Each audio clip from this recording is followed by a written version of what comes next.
নমস্কার বন্ধুরা, boxer with village কুকিংয়ে আপনাদের স্বাগত জানাই। এই যে বাড়ি থেকে দেখতে পেয়েছেন বিনস তুলে নিয়েছি। আজকে আপনাদের সহজ পদ্ধতিতে সব রকমই সবজি দিয়ে তরকারি করে দেখাবো। আর আগের দিন তো আপনাদের পটল মাছ আর ফুলকপি আলু দিয়ে ঝোল করে দেখিয়েছি। আজকে বেগুন আলু পটল মাছ দিয়ে ঝোল করে দেখাবো। তাহলে চলুন কিভাবে বানাই আপনারা দেখুন। দেখুন, মাছের ঝোল করার জন্য মাছটা নিয়ে নিয়েছি, নুন হলুদ মাখিয়ে আগে থেকেই রেখে দিয়েছি।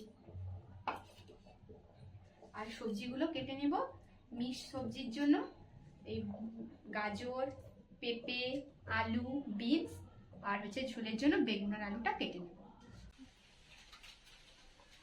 সব সবজিগুলো কেটে নিয়েছি। এবার মাছ ভাজবো, তাই কড়াটা বস করে দিয়েছি।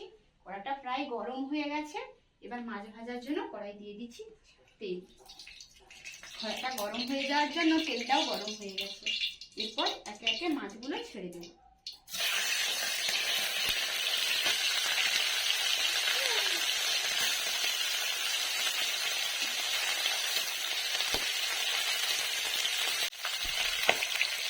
একে একে উল্টে পাল্টে মাছগুলো লাল লাল করে ভেজে নেব।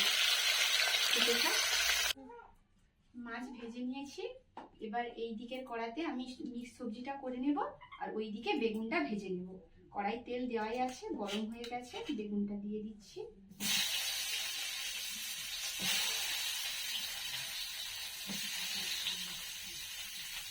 দিয়ে দিচ্ছি নুন আর সামান্য হলুদ। এটা এইদিকে ভাজা হতে থাক। কড়াইতে দিয়ে দিচ্ছি তেল। তেলটা একটু গরম হোক। ফোড়নের জন্য দিয়ে দিচ্ছি একটা শুকনো লঙ্কা। লঙ্কাটা একটু হালকা করে ভেজে নেব। এতে আছে 5 ফোড়ন আর জিরে দিয়ে দিচ্ছি। দিয়ে দিচ্ছি কাঁচা পেঁয়াজ,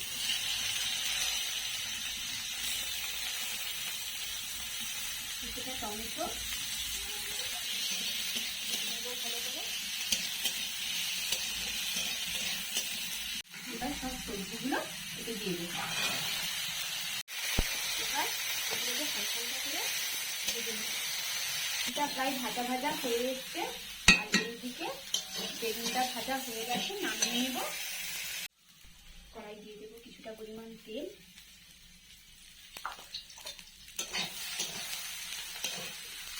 তেল গরম হয়ে গেছে, দিয়ে দেবো এবার তেলে কেটে রাখা আলু, নুন আর হলুদ। আমি চাপা দিয়ে হালকা করে ভেজে নেব। সবজিগুলো ভালো করে ভাজা হয়ে গেছে। এতেই দিয়ে দেব কিছুটা পরিমাণ রসুন বাটা, কিছুটা পরিমাণ আদা বাটা দিয়ে মিশিয়ে দেবো। দিয়ে দিচ্ছি পরিমাণ মতো হলুদ, পরিমাণ মতো লঙ্কা গুঁড়ি, আবার কষিয়ে নেব।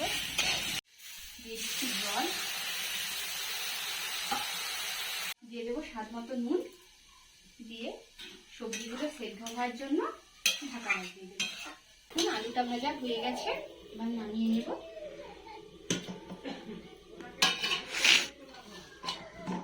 দিয়ে দিয়েছি তেল। তেল গরম হয়ে গেছে। এটা আছে পেঁয়াজ বাটা, লঙ্কা বাটা, আদা বাটা, রসুন বাটা, টমেটো, দুটো কাঁচা লঙ্কাও দিয়ে দিয়েছি। এবার একসঙ্গে কষিয়ে নেব ভালো করে।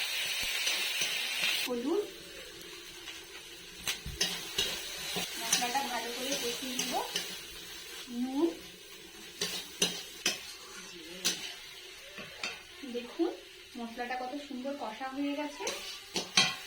এবার এতেই দিয়ে দেব বেগুন আর আলু ভেজে রাখা।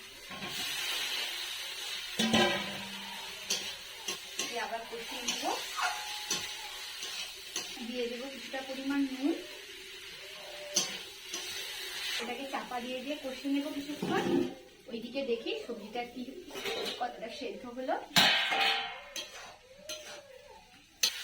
দেখুন বন্ধুরা, বেগুন আলু কত সুন্দরভাবে কষিয়ে নিয়েছি।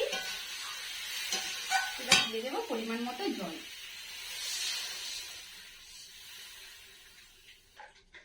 আমাদের বাড়িতে এই বেগুন আলু মাছ দিয়ে ঝোল খেতে সবাই খুব পছন্দ করে। আপনারা কে কে এইভাবে বেগুন আলু মাছ দিয়ে ঝোল খেতে পছন্দ করেন একটু কমেন্টে জানাবেন। দেখুন বেগুন আলুটার ঝোল খুব ভালো করে ফুটে গেছে, এবার মাছগুলো দিয়ে দেব।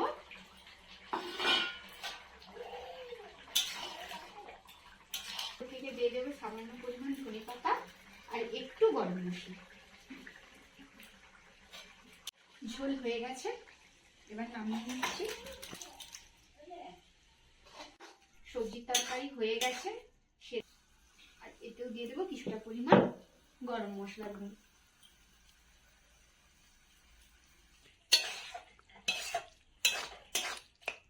নামিয়ে নেব। দেখুন বন্ধুরা, মা আর বাবাকে খেতে দিয়ে দিয়েছি, এবার বাবা বলবে তরকারি কেমন হয়েছে। এখন তো মিক্স ভেজ দিয়েই খাচ্ছি, মিক্স ভেজটা খুব ভালো হয়েছে। ঝোলটা পরে নেবো, ওটা দেখছি একটু। এইটাই ভালো।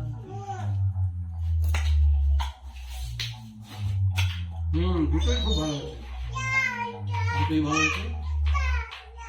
তারপরে আছে চাটনি আছে আমরা, যদিও ওটা আমি খাইনি, আর সকলে খায় বাড়িতে। আমাদের বাবা বেগুন আলু মাছ দিয়ে ঝোল বেশি পছন্দ করে। বাবা তো বলেই দিয়েছে তরকারিটা কেমন হয়েছে, আপনারা একবার বাড়িতে এইভাবে বানিয়ে দেখবেন, ভালো লাগবে। আর আমাদের চ্যানেলটাকে সাবস্ক্রাইব করে দেবেন, লাইক কমেন্ট শেয়ার করতে ভুলবেন না। আবার নতুন একটি ভিডিও নিয়ে আপনাদের সঙ্গে দেখা করছি।